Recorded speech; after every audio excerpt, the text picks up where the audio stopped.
Good morning. Hello again.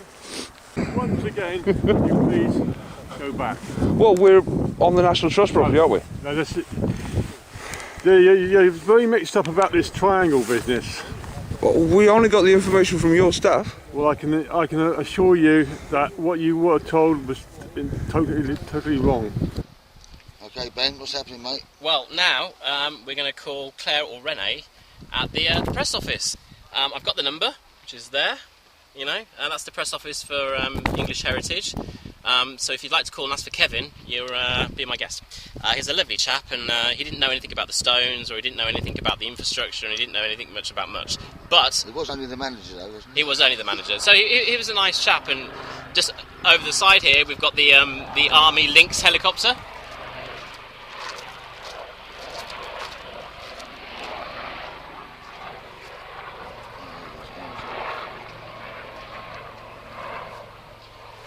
So if you hear a noise again, it's just the army coming to get us, I guess.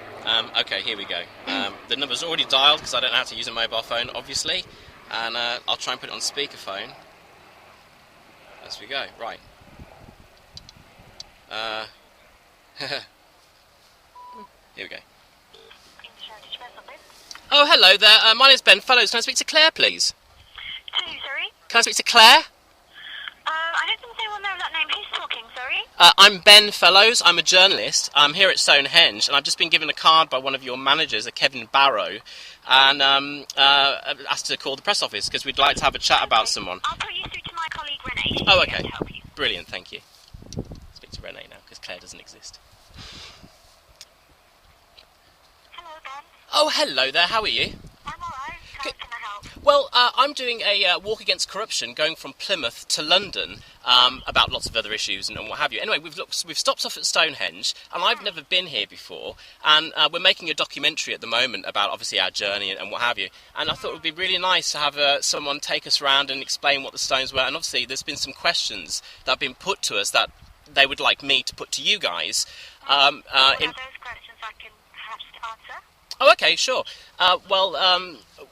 One of them was, why was there concrete plinths placed underneath the stones?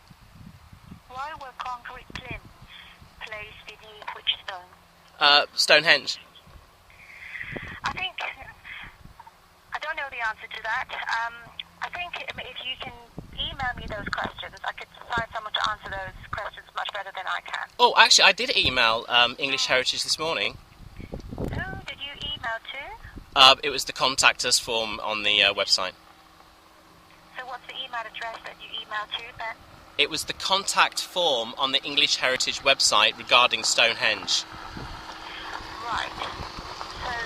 So these are so many different emails, and if you want me to follow this up more efficiently, you need to maybe tell me which email that you emailed it to. Okay.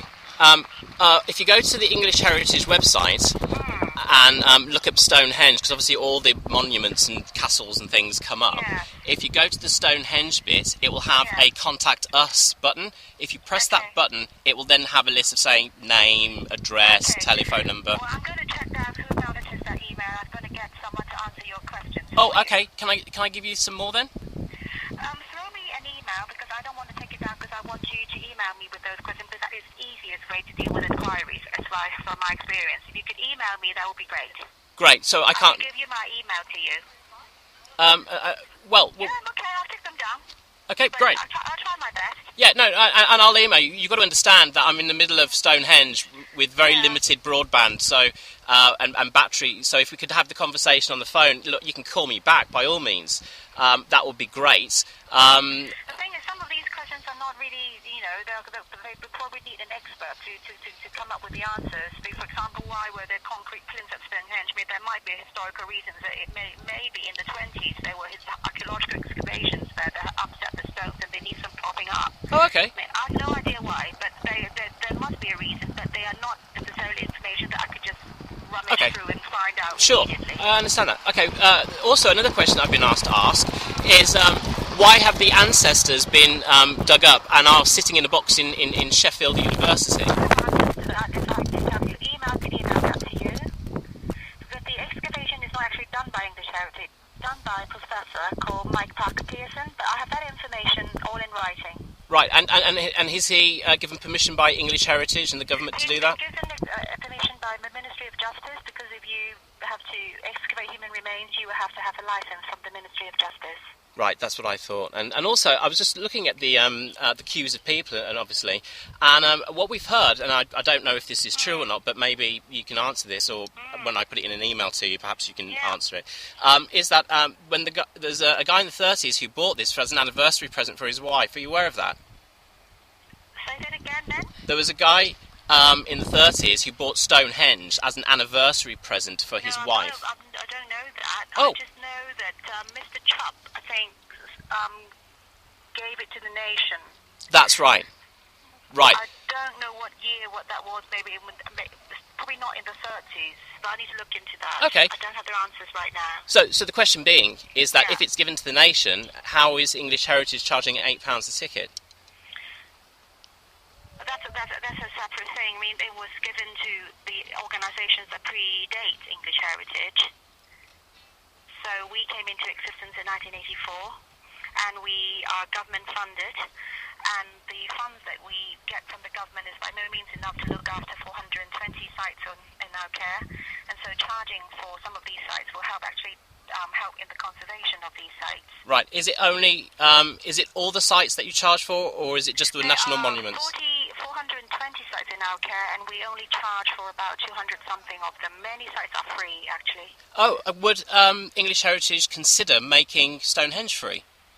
I don't think we are considering that at the moment, because we do need that income, as I said, for lots of things that we need to do to repair and conserve all the sites that we look after. Many of these sites are not attractive as attractive and appealing as Stonehenge, and they lie in the countryside with no roof above them, and they need to be looked after.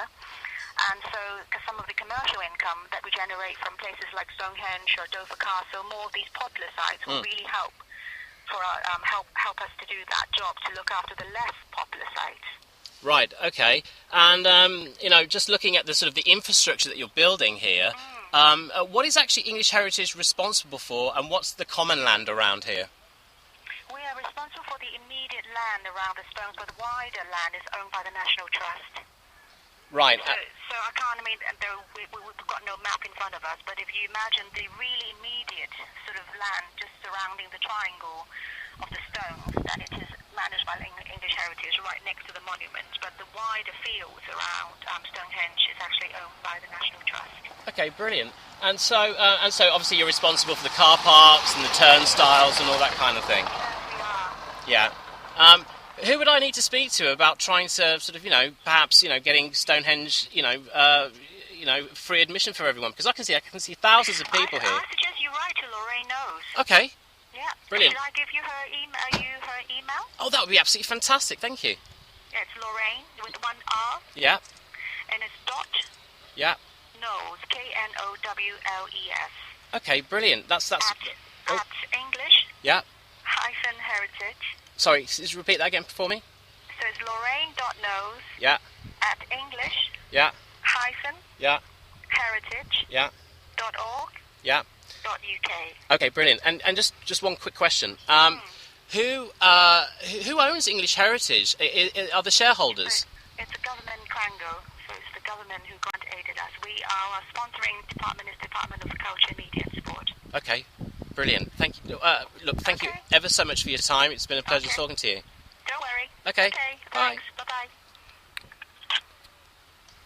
So there you go.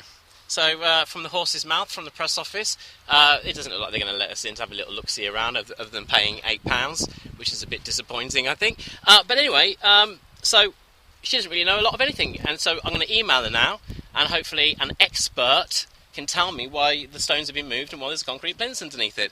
And obviously you heard her say that this was left to the nation, and yet they're charging £8 to come in, and there's thousands of people here every day. There's even more yesterday because it was a Sunday, it's now a Monday. So let's send that email, and then let's see what response we get. It may not be today, it may be at some point on the road, but I'll give you the information as soon as I have it. Well, I'll have to go back to the press office now. Yes, Well, we will. if you please do, because I can be absolutely sure. But I will walk by